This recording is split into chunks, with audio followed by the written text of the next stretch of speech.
But I'm really glad to introduce Ruth Peschauer. She has been through her own transition in this past year during the pandemic. As each of you probably knows, that hasn't been easy. And she had learned a few things along the way. She landed successfully and has been in her job for a few months now. And we were just talking about before we got on live here that she's looking forward to a vacation coming up. So that's going to be the first one, I'm sure, in her new job. I'm just glad to have her join us and share a little bit about her transition and what she learned. Thanks, Ruth. Okay, thanks, Harry.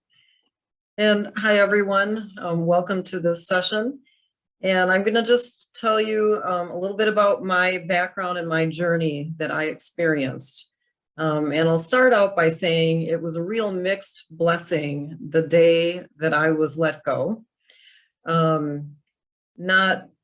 was unexpected, and yet I realized at that moment that I needed that kick in the pants to look at something different. And so at the same time, it was very scary because I knew I was of a certain age that it would be more difficult to find a job. Prior to that, I could find a job straight after leaving a different job. And oftentimes it was of my own will of going from one company to another company. And I didn't do that very often, but when I did, I didn't have any problems. And indeed, early on, I had some great success. It was in the spring of 2019, and I had a great interview, and I was already starting to take coursework that might help me position myself at jobs that I knew I was very interested in doing. So it was a great start right out of the gate. However, after that, it got more and more difficult. And that's when I just started saying, hey, I need to reach beyond my already large network and find organizations that could support me during this time. Minnesota Crossroads was wonderful. There are other good organizations out there that I would highly recommend you consider. But I just really needed that support and also a stretch, because normally I think we try to be with people that are like us. And I think it's very important to be with people who are not like us so that we can learn from them and maybe take different paths that we hadn't considered before. And then also during this 1.5 years, yes, it was 1.5 years of unemployment, the COVID letdown came. So I actually had 4 interviews lined up, and about a week later, all of those interviews told me they're not going to be hiring now for any foreseeable future. So that was a huge letdown. So yes, I went up and downhill all the time during that 1.5 years. And there were some very difficult times, but in general, I also experienced a lot of joy in getting to know a different network and stretching myself by taking coursework or joining professional development programs. There's a lot of associations out there that, you know, those emails that you kept on getting at work and you said, boy, I'm really interested in joining that organization, but you said, I don't have time for it. Well, guess what? You have time for it now. So do it. Join these groups. Make friendships with people that you normally wouldn't have come in contact unless you had joined an association. For me, it was the Product Development and Management Association, but there are many others that you could join. I used this time to really explore what I wanted to do, because there came a time where I thought I might not find a job that I really would like. So I decided to explore consulting. So there are a number of groups that also explore consulting with you.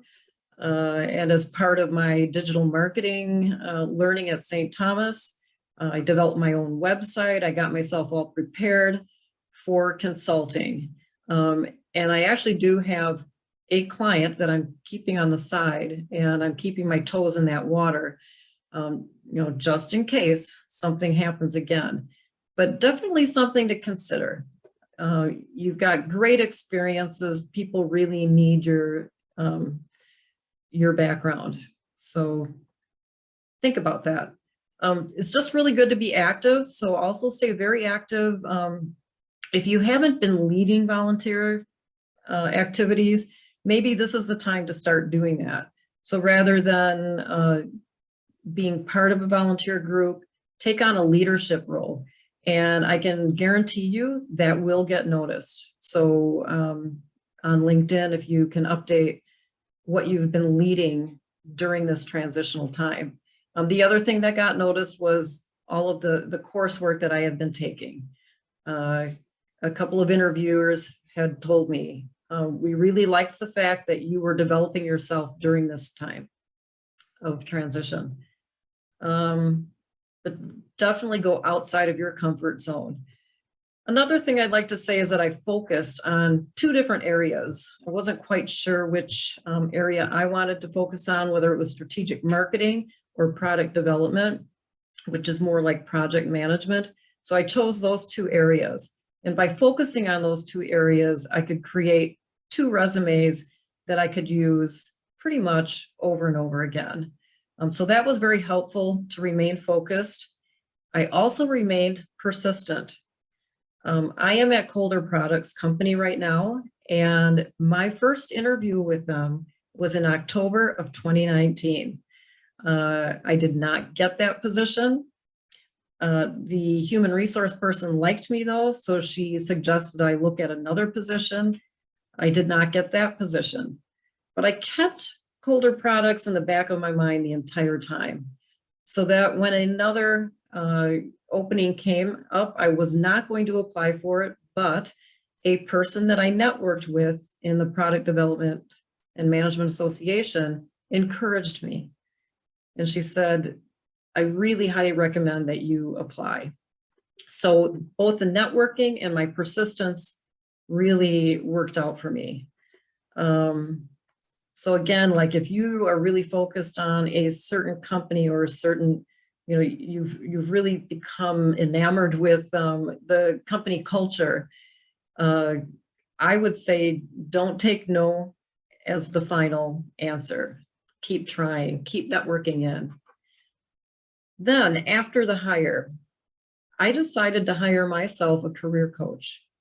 I was starting anew, I was in a new environment, and I thought this is the time where it would be great to bounce off of somebody who's unbiased and can really help build me up again and provide me some different directions I might want to take in developing relationships at my new place of work, because I didn't want to repeat what I had before.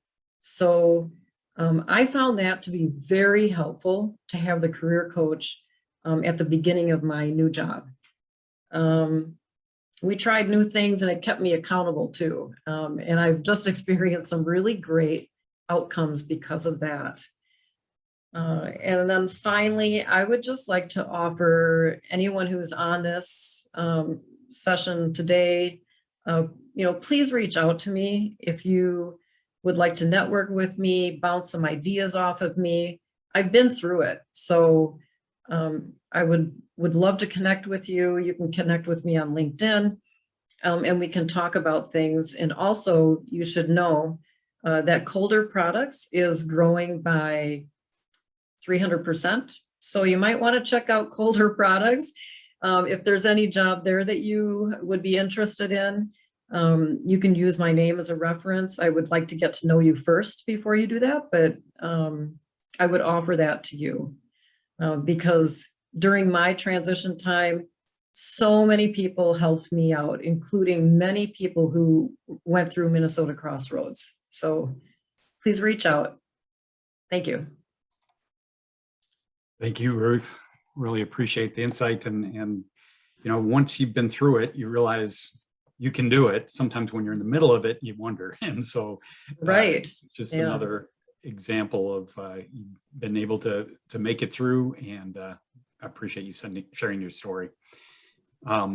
With that, I'm also very glad to introduce Nancy Burke. She has actually done these presentations for us before, and each time we get great feedback. She does a tremendous job of helping you figure out how to tactfully share your strengths and promote yourself. And she's actually written the book on the subject, and I know we'll show that to you as well, but I recommend you picking that up. It's a great help, but she's going to give you some great insight today. Nancy, thanks for joining us again, and we'll leave the next hour to you.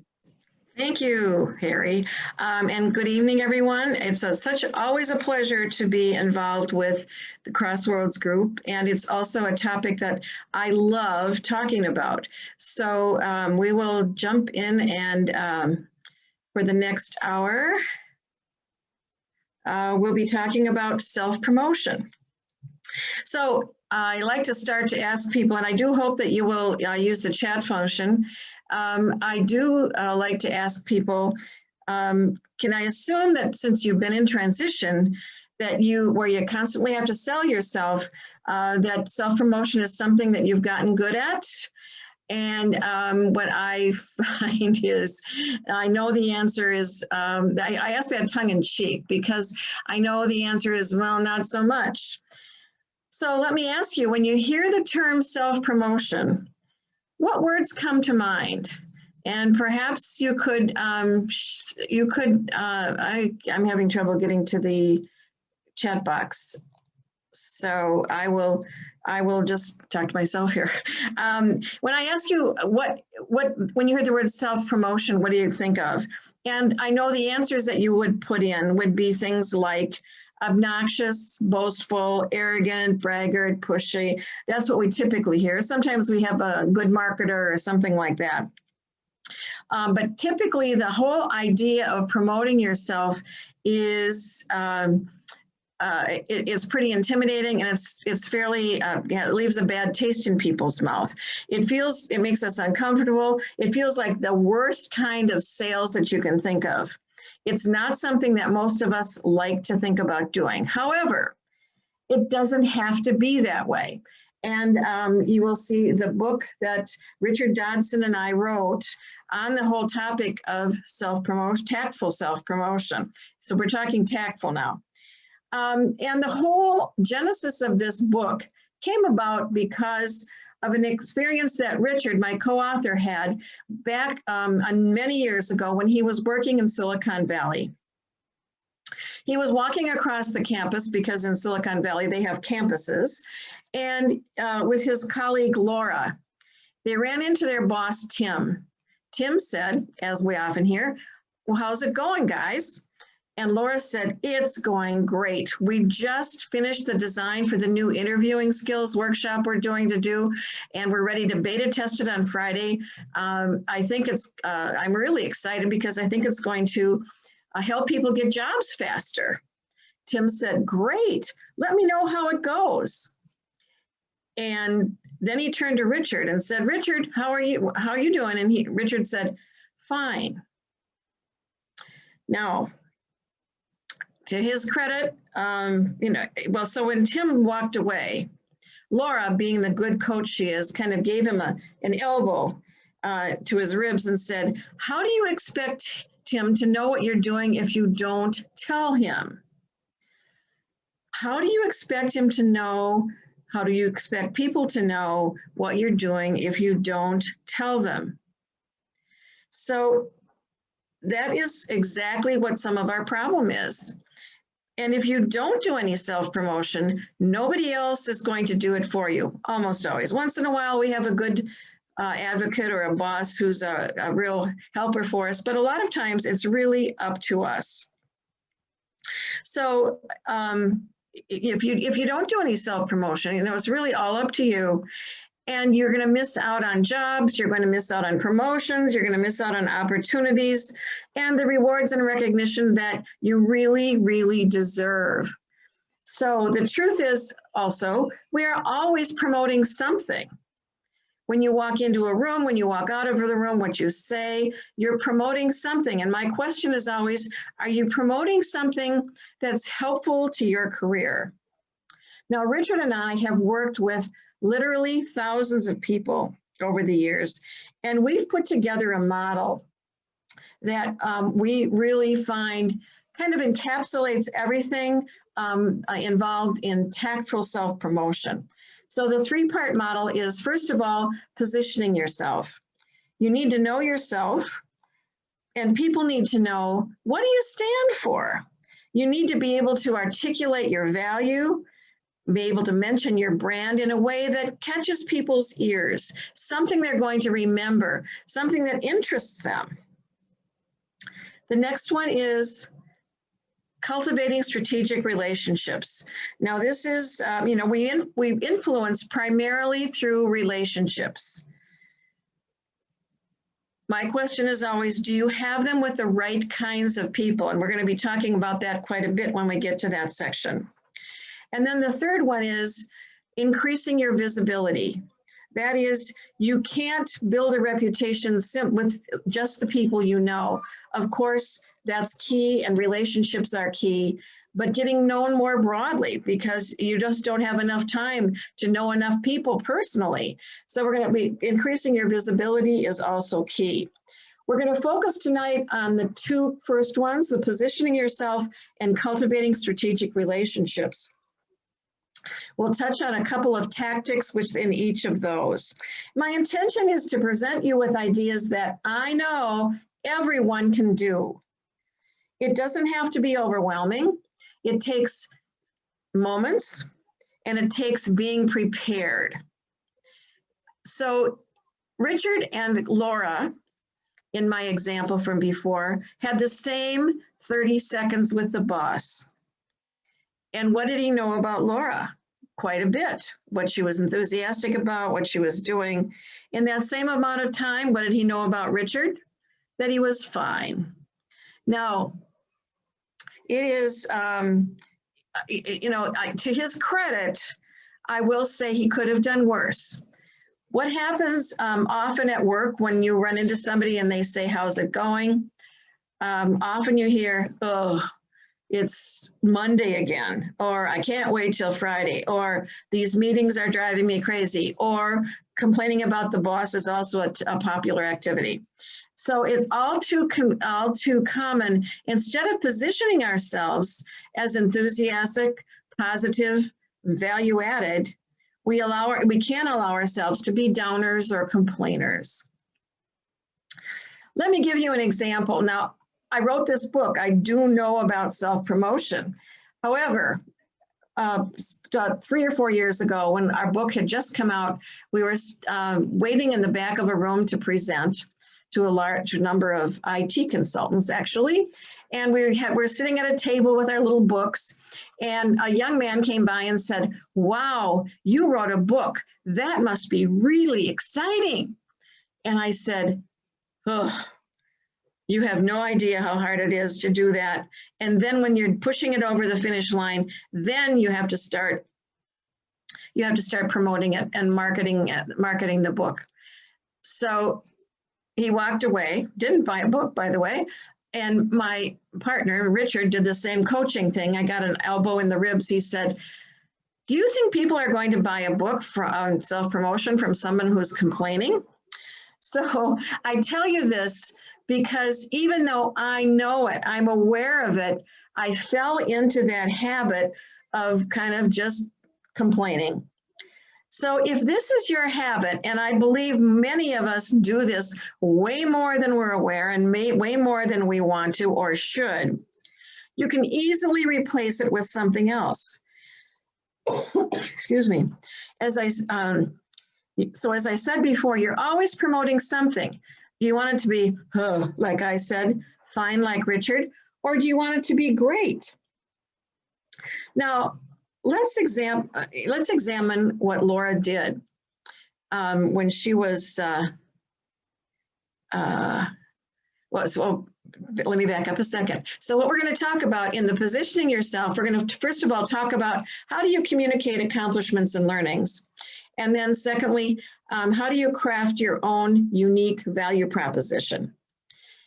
And then in cultivating strategic relationships, I'll talk a little bit about how do you build your network? How do you create a plan?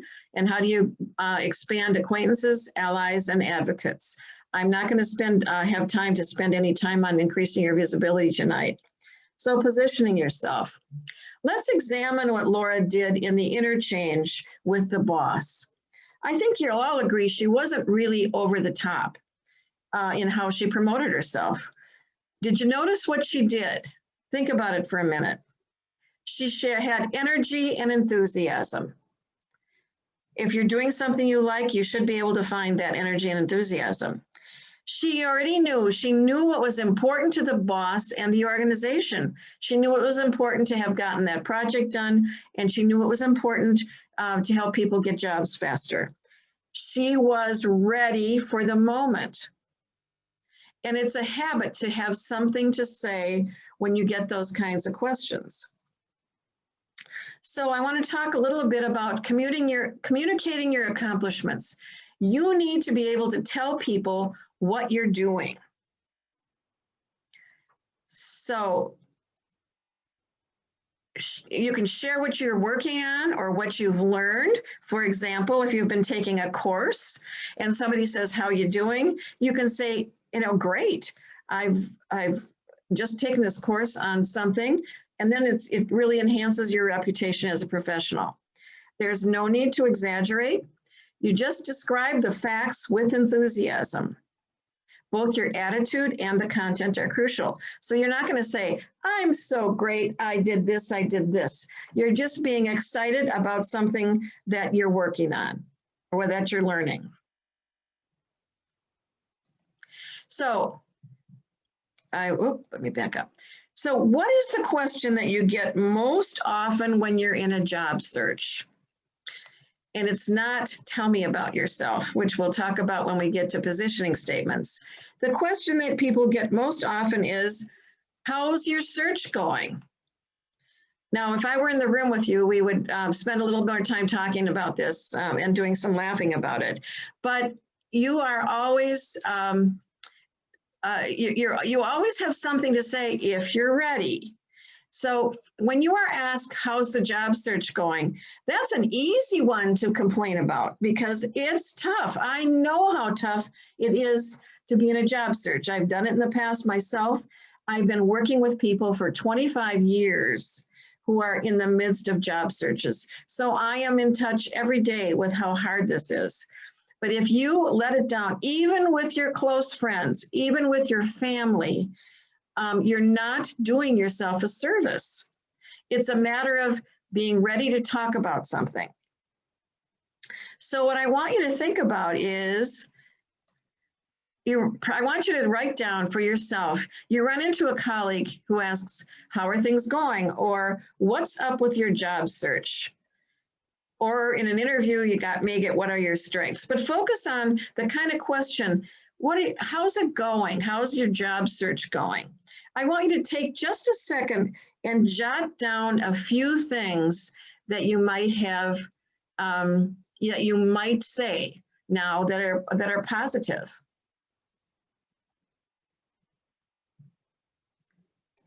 In fact, I now can get the chat function.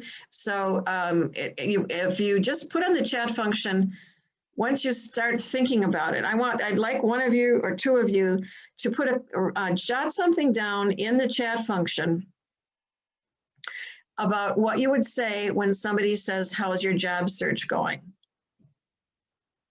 Somebody willing to do that. I'm just going to do a little deep pause here and let you take a minute to jot something down and put it in, ask a couple brave souls to put it in the chat function. I promise we won't be critiquing it.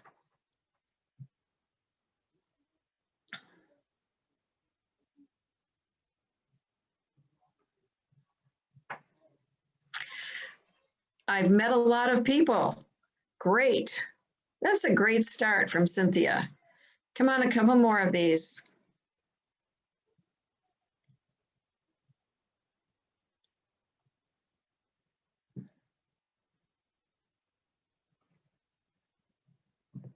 Can we have a couple more ideas here? Great, I've met a number of people who are very generous with their suggestions. Good, thanks, Marcy. How about one or two more? It's going well. I'm meeting with a writer on Monday who is looking for an editor. Okay, and that one, you're positive. You're also letting somebody know, oops, that you're looking for a writing job. I'm having some great experiences and challenges. I know the right position is coming. I'm finding some good leads on xxx.com. I'm exploring some different roles that I've not before considered myself. Training on communication and safety in the workplace. So thank you, Laura, Donna, Glenn, Rob. So now I expect perhaps you've not, I'm taking a new class, great. And it would be wonderful if you told me what that class was and one pearl, something you've learned from it. So can I show the slideshow again? You'll get the title of my book later. Thank you, Catherine. So what you want to be aware of is that you can tell people what you're doing, and you can do it in a very positive fashion. I have just lost my ability to advance the slides.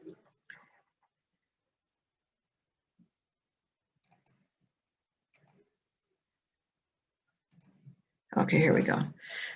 So what you want to do is not just be positive, but also to give people an idea without going into a whole bunch of detail that gives them an idea what kind of a professional you are. So you can think of it and have a couple of these. You're going to be asked this probably something over the weekend, and certainly by Monday and Tuesday, if you're doing the work you need to, you're going to be asked this question. And you can be ready with one or different answers, one or two. Depends on the situation, but you want to be able to give people an idea of what a kind of a professional you are, in addition to being very positive. Think about the example Laura gave. It was 20 seconds. And it really gave a lot of information about what kind of person she was. I learned something about 20 some years ago from a client once. She was back in the days when it was difficult, when severance packages were much more generous. She had a year's severance. And so she actually kind of played around for a bit and did a number of things that she was interested in. So it was, by the time she got started with her search and was interviewing, she was interviewing on the East Coast with the CEO of a company. And he said, well, so you've been out of XYZ company for almost a year. What have you been doing? And she said, when I left XYZ, I set 5 goals for myself that I wanted to accomplish during this time. One was to take some finance classes so I could manage my own finances. And then she mentioned what she was doing. One was to exercise more regularly and get in shape. And here's what I've done. One was to go to Barnes & Noble once a week and read outside of my area of specialty. And she had 2 more, I don't remember. Her entire interview with that executive was about what she'd been doing during the last year. Now, if you ask, what have you been doing for a year, you can kind of feel defensive and not give it, say, well, it's a tough job market out there, COVID, et cetera.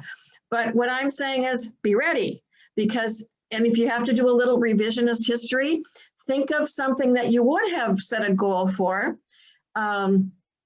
If you were, if you had been setting goals at that time, and think about something that you wanted to do, that you got done, that you're proud of doing.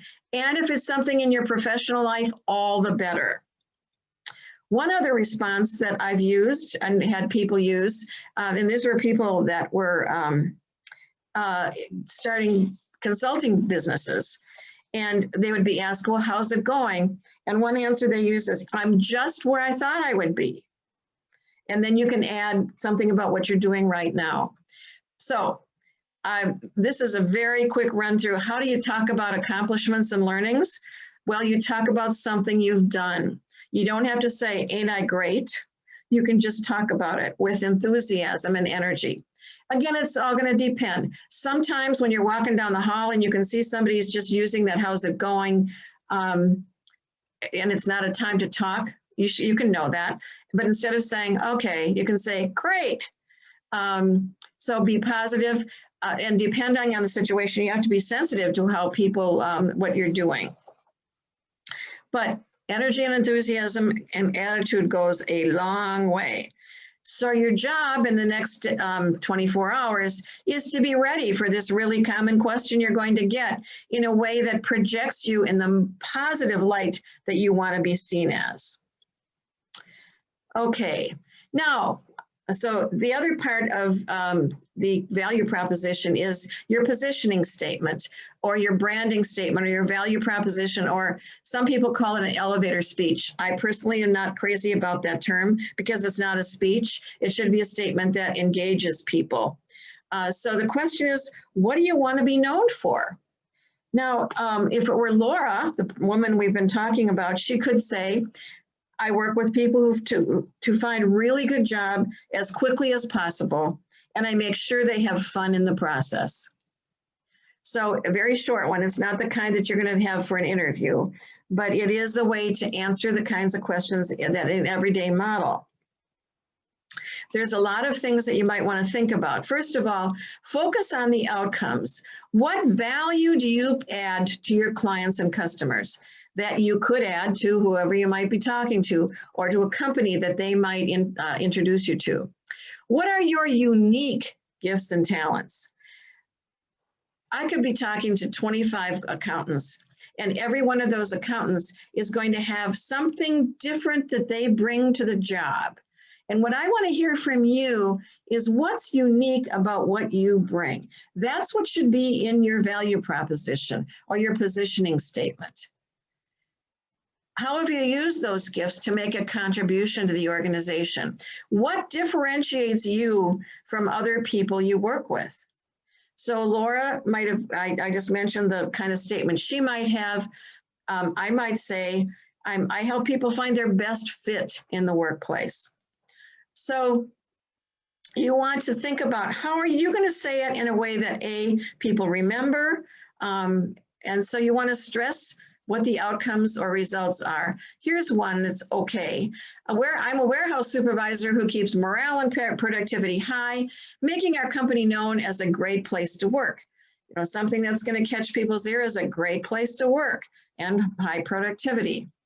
Another one, I'm a data analyst who focuses on quality. I make sure the data is accurate so that my manager can trust it when making decisions. These are pretty darn basic, but they're giving you an idea. We had a receptionist in our company that would do this. I'm a receptionist who makes sure that each person that comes in our company is greeted with warmth and professionalism so that our company gets a great reputation. You might call me the director of first impressions. So now with that one, the director of first impressions is going to stick with people. They're going to remember that. So you want to use very simple language. I was just working with someone the other day, and honestly, we had the word strategy in every other word, and this person wasn't even a strategist. And so you want to use very simple language. I say 8th grade. I always say my mother should be able to understand what it is that we do. It should tap into something that they're interested in. It should be conversational in tone. It shouldn't sound like you're reciting something that you wrote in a class. It should convey passion and energy. And it should, as I said, grab their ear. It should use language that connects with people, and it should be repeatable.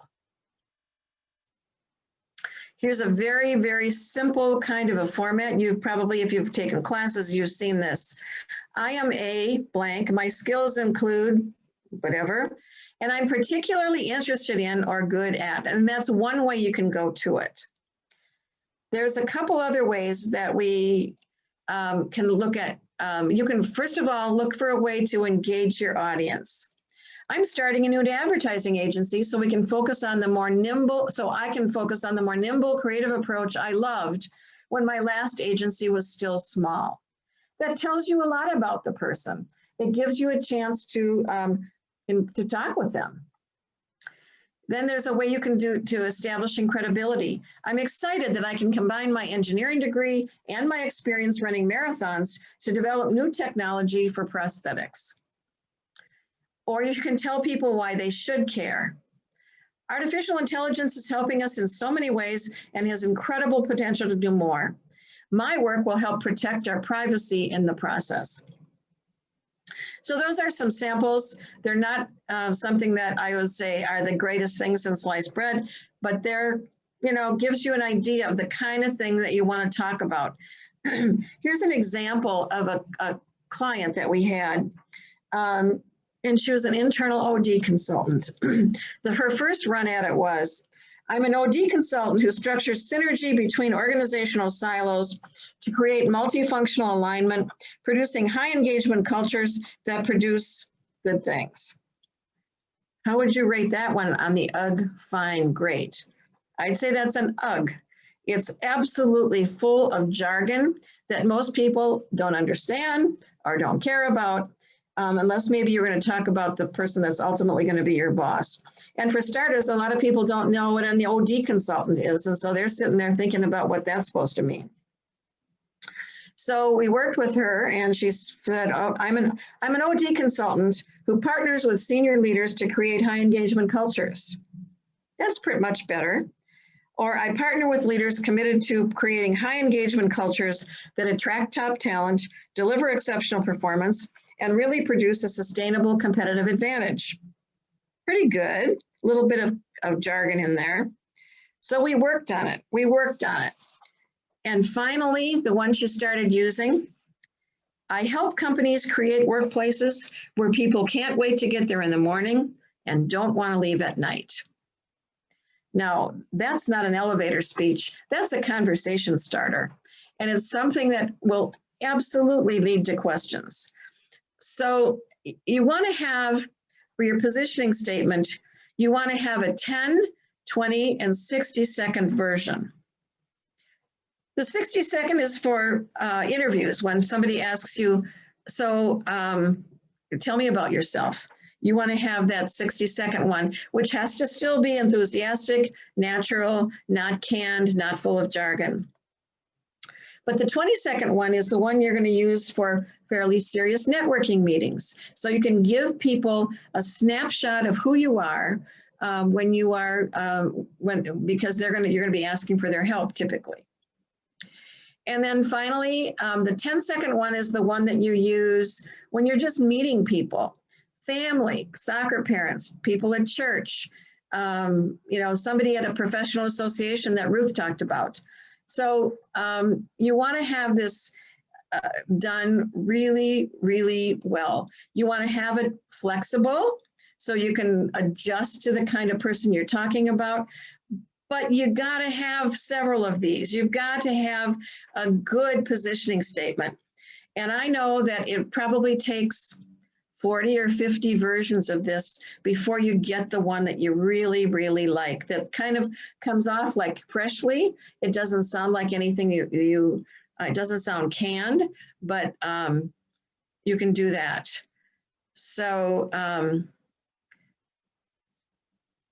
oh, somebody is trying to get audio and can't do it, not me. So that is the, so I want you to just take a second and draft a response to the question, tell me about yourself, or what do you do? It's going to be a quick one, and I'm not going to have you enter it into the chat because they're going to be too long. But I will leave a little time for questions and answers at the end. But I want you to jot down, while I'm blathering here, jot down a couple of words that you think you probably ought to put in it. And if you have trouble kind of coming up with this kind of a statement, ask people that you've worked with. People that people that have reported to you, bosses, peers, customers, vendors, and say, what are the 2 or 3 things that you think I do the best? You'll get some words that will be helpful to weaving into your story. If you had a manager who wrote good performance reviews, I've had a client whip out a performance review, and we used that right at what her boss had written about her was absolutely marvelous. And we took little threads of what he said, and we put them into her positioning statement. So I hope you've got some ideas on how you can kind of craft a value proposition. Unfortunately, we don't have time to practice them, write them and practice them, but they do a lot of that in some of the Crossroads classes. Okay, I'm gonna talk about cultivating strategic relationships. So it's great to know what your brand or your value and your accomplishments are, really important. But if no one but you knows what it is, then you're not gonna get anywhere fast. There's no question that developing and maintaining a network is critical. Why? Because we make things happen through our relationships. People do business, they hire, they promote people they know, like, and trust. And so you want people to get to know who you are. And I know that you know, and you agree with me, that networking is important. However, if I could see all your faces and I had you put your hands up and I said, who's doing a really good job at networking? I usually get fewer than 10% of the people in the room, because there's lots of reasons why we don't network very well. So first of all, networking is building mutually beneficial, meaningful, trusting relationships. It's not going out and asking for things. It's developing relationships. It's something you do every day. You're going to buy new golf clubs. You're looking for a daycare person. You are looking for a different kind of a store. What do? You ask people. That's networking. But when we get to a job search, we forget all about that. But that's all you're going to do. So we know why it's important. 75% of jobs are found through networking. That's been true for the last 30 or 40 years since I have gotten interested in this whole field. And statistically, I've read in the New York Times, people with bigger networks make more money. What more reason do you need for that? And they matter more in career success, promotions, etc. So you want to expand your reach. What's the first barrier to networking? I know you're first going to say time, but that's not the first one. The most important one, the most critical one that we see is a mindset. You have to believe that networking is important to your career. It is absolutely critical. It's really important in a job search too, but it's important in your career. And you should be doing this as part of what you do every day. First of all, and what I mentioned at the beginning, we think of it as sales. You know, there may be a little bit of that in it, but you know, good networking is about doing research. Think of networking. In fact, when I work with clients, we call it researching, not networking. Because quite honestly, you're out asking people lots of questions to learn things. So instead of the sales push approach, think of it as a research pull approach. So you don't have to convince people of anything. You just want to go into a meeting with genuine curiosity. You always have something to learn. And if you are good at forming some questions, it's easy to start developing a relationship. I just read in a book about networking that curiosity is a sign of connection and love. So if you enter a relationship of meeting a person for the first time and you're curious, it really is a sign of you want to connect. So having a mindset that really is that you know that you believe this is critical for your career, and it is, and then B, that it's about researching. Let me tell you a little bit about a client, one of the people in our book. Her name was Natasha, and she was a marketing director in a big global company. And she wanted an international assignment, and one came up, and she put her hat in the ring. And ultimately, she did not get the job. When she talked to her boss about it, her boss said it was because the people that were in the room making decisions about who were going to get some of the key positions didn't know much about her. So she decided she had to get better known by her boss's peers, by her boss's boss's peers. She had to get known by the people that made decisions about who was going to get some of the key jobs. So how is she going to do this? You don't just set up coffee meetings with executives in your company. We know that. Well, she decided to write an article. She approached her professional association and asked that, and also she talked to her company's newsletter people, the ones that were doing the online newsletter, and said, if I wrote an article about, get this, how to prepare for an international assignment, would you be interested in publishing it? And of course, they both said, oh, absolutely. So now she had a project to do. So she started with her boss. She got his support. And then started talking with his peers, whom she knew somewhat. She set up times. She did a lot of good research before talking to them, had some great strategic questions. And then she went and did interviews, told them she was writing an article, and asked a lot of really good questions. And she, and of course, then she would say, do you mind if I send you a draft of the article before it goes again? Can I call you back if I have any further questions? And of course, they said, yes, yes, yes. So she did that, and she got introduced to a lot of people. And she got the article published with good reactions. But more importantly, you know, that was sort of her task. But her real project was getting known by senior people in her organization. So the next time that job opening came around, she knew the people that were going to be making the decision. They knew more about her, and she got the assignment. She got the job. So I'm going to suggest that this is something, when you're not working and you're looking for a job, you do have a lot more time flexibility, because you can do a great search in 25 to 30 hours a week, which is a lot less than you used to work.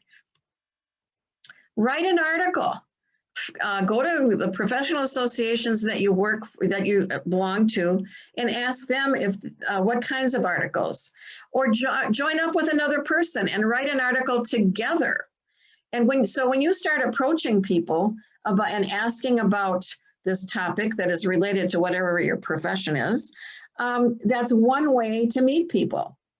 Plus, you've got a product that you can then put on LinkedIn, et cetera, and you've got a lot of collateral that you can actually leverage.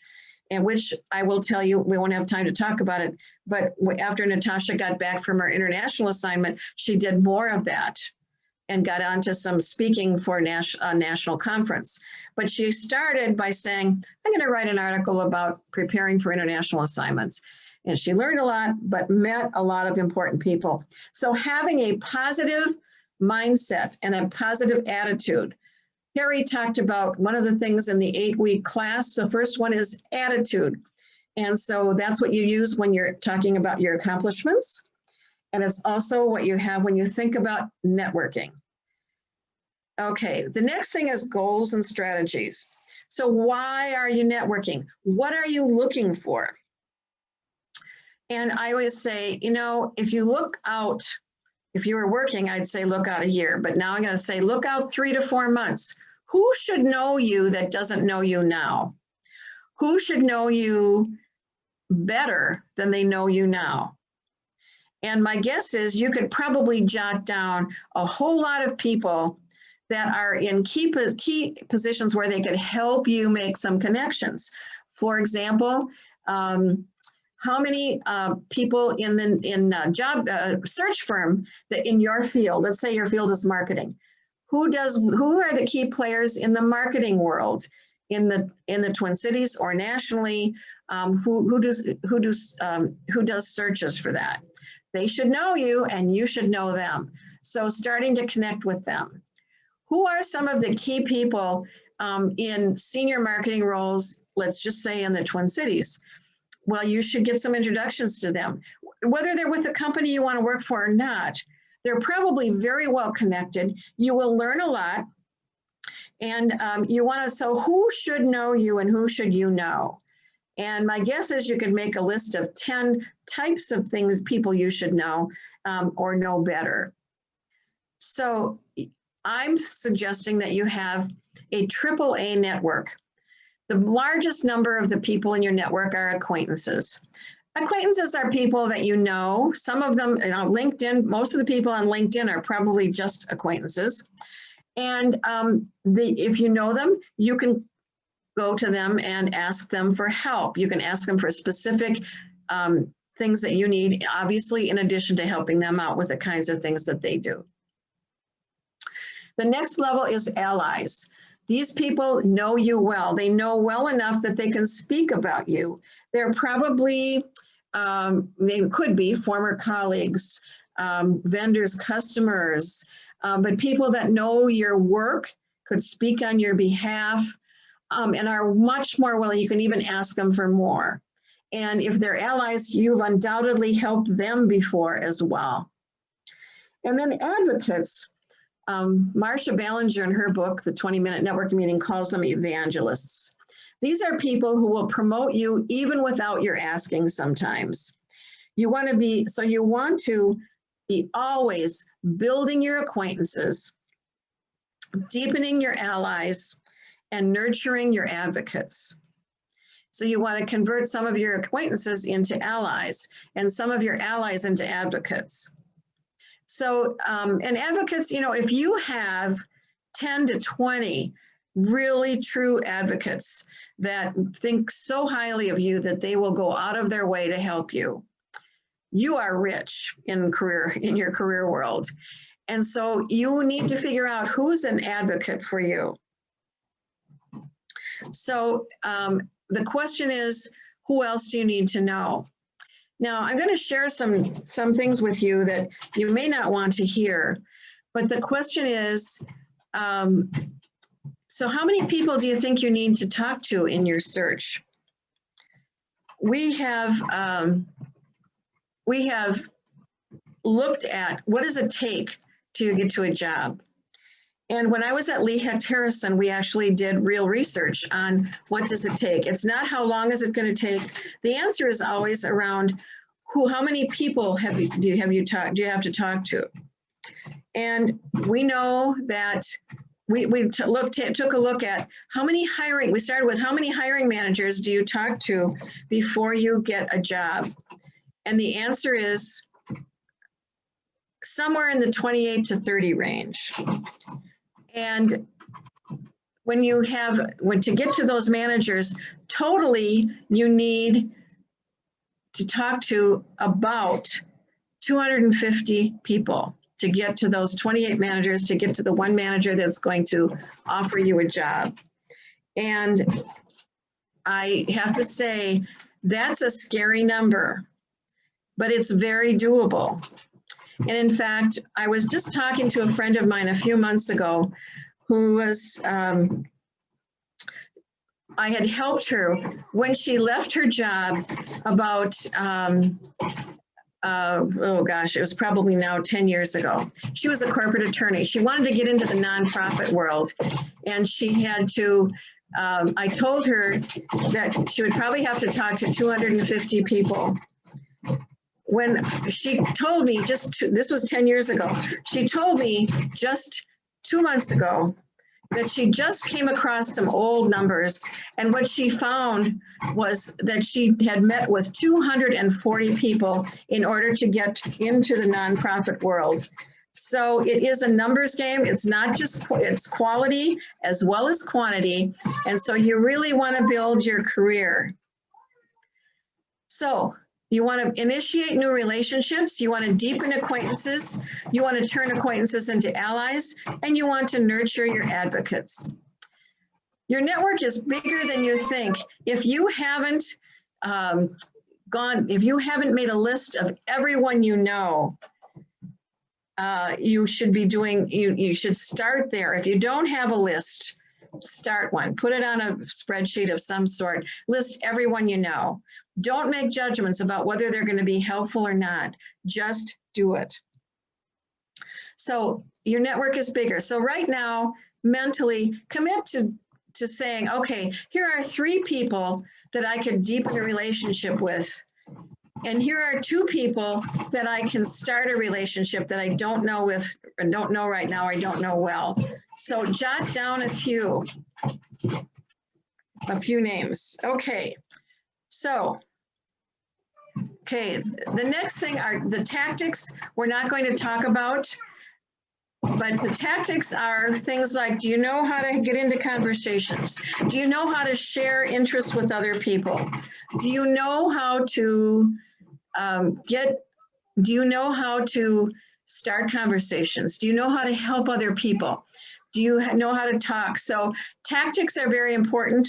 I'm not going to have much time today to do that. So the last one is time. I know that time is critical, but I also know that in 10 to 20, in about 1 hour a week, 4 hours a month, you can build an excellent network. And if you go to our website, which will be on a slide, it's tactfulselfpromotion.com. It'll be on one of the last slides I use.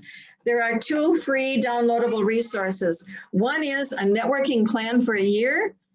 And then for those of you who say, you know, I don't have a year, here is a networking plan for a fast start networking guide. So you can also buy the book, of course, but those resources are absolutely free. And I do know that this is important as well as it's urgent, even though we kind of pay attention to the urgent, this is really both. And I do want you to make sure that you have that you have some time to build that network. Okay, so increasing your visibility, I'm just going to run through very, very quickly because I want to actually leave some time for questions. Show up online, you already know this. Clean up your online presence, join social networking sites, contribute content, join LinkedIn groups, blogs, tweet strategically, increase your visibility in the market. I think Ruth talked about volunteering. You know, everybody can present, so present at some kind of a local professional event. Everybody's looking for speakers for something. Publish an article. I would recommend doing it with somebody else. It's a lot easier to bounce ideas off people. Teach a course at a local high school or college and volunteer and I think what Ruth was absolutely right, in a leadership role. If you have children, get involved in their organizations.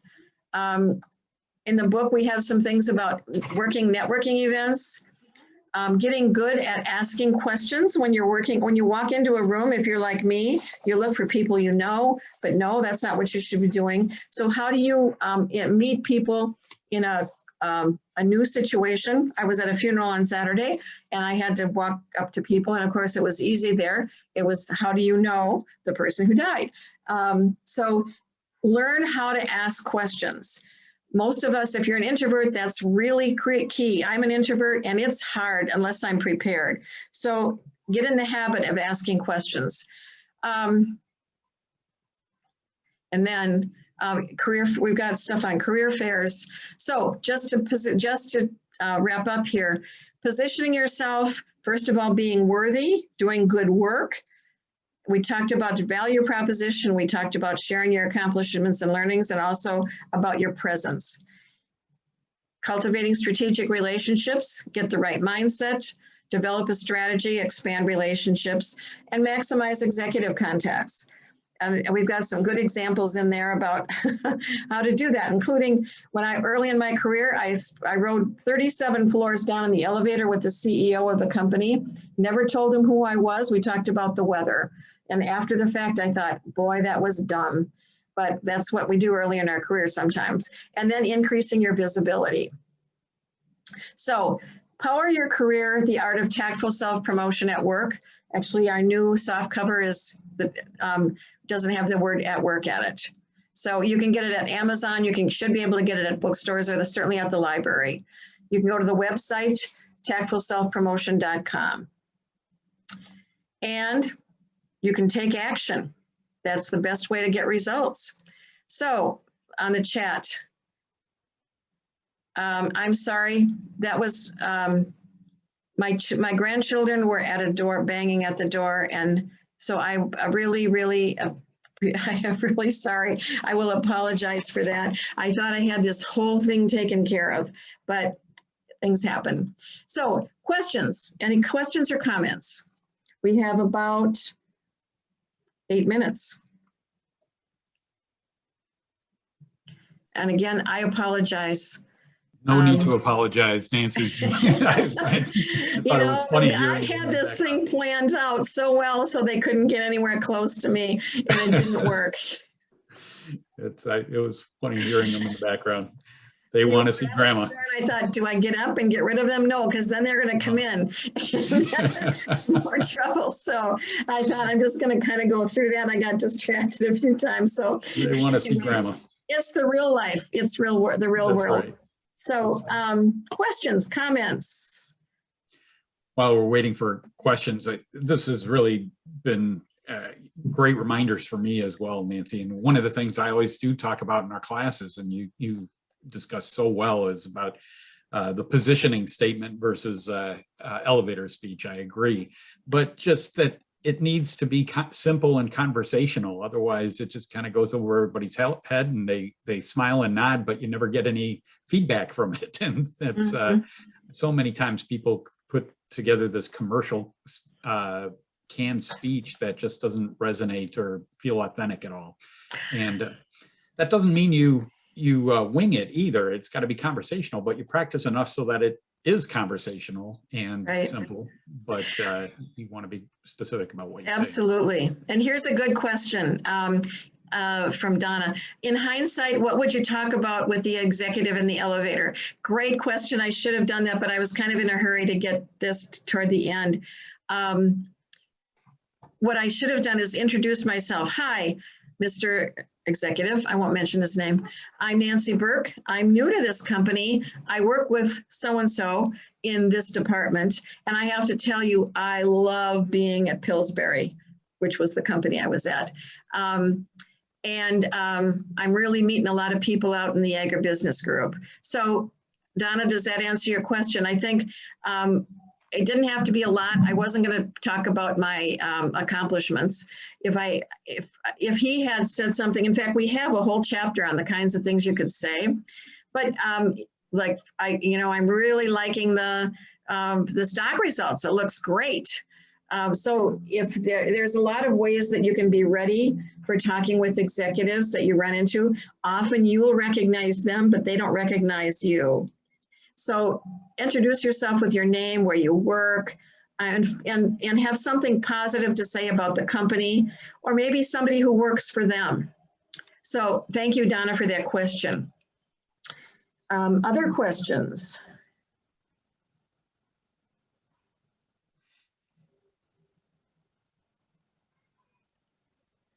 No? Well, if not, I can flip back very quickly to the slide with the name of the book and how you can get it. And at tactfulselfpromotion.com, you can download those free resources. So if no more questions, Harry, I'm going to just turn it back to you. Sounds fine. I think your presentation was very complete, and so it didn't generate a lot of questions, but really appreciate it, Nancy. It's, I think, very practical advice, and sometimes, we think, I think people miss the obvious, and you definitely, I think, helped a lot of with great practical ideas here.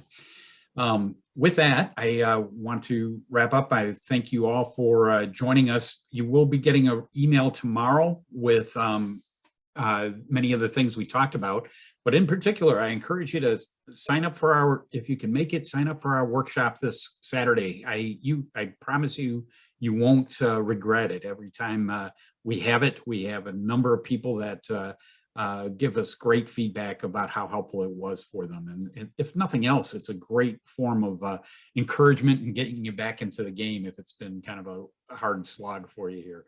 But there's great information, great presenters. We have a whole lineup of great topics and speakers that you won't get bored. And we keep you busy. We have a working lunch. We have a speaker over the lunch period as well, but you get breaks throughout the day as well. Join us if you can for that. Also join us for our next webinar next week, next Thursday morning, July 15th, from 7:30 to 9 a.m. We have a special event. We have a job search networking Q&A panel.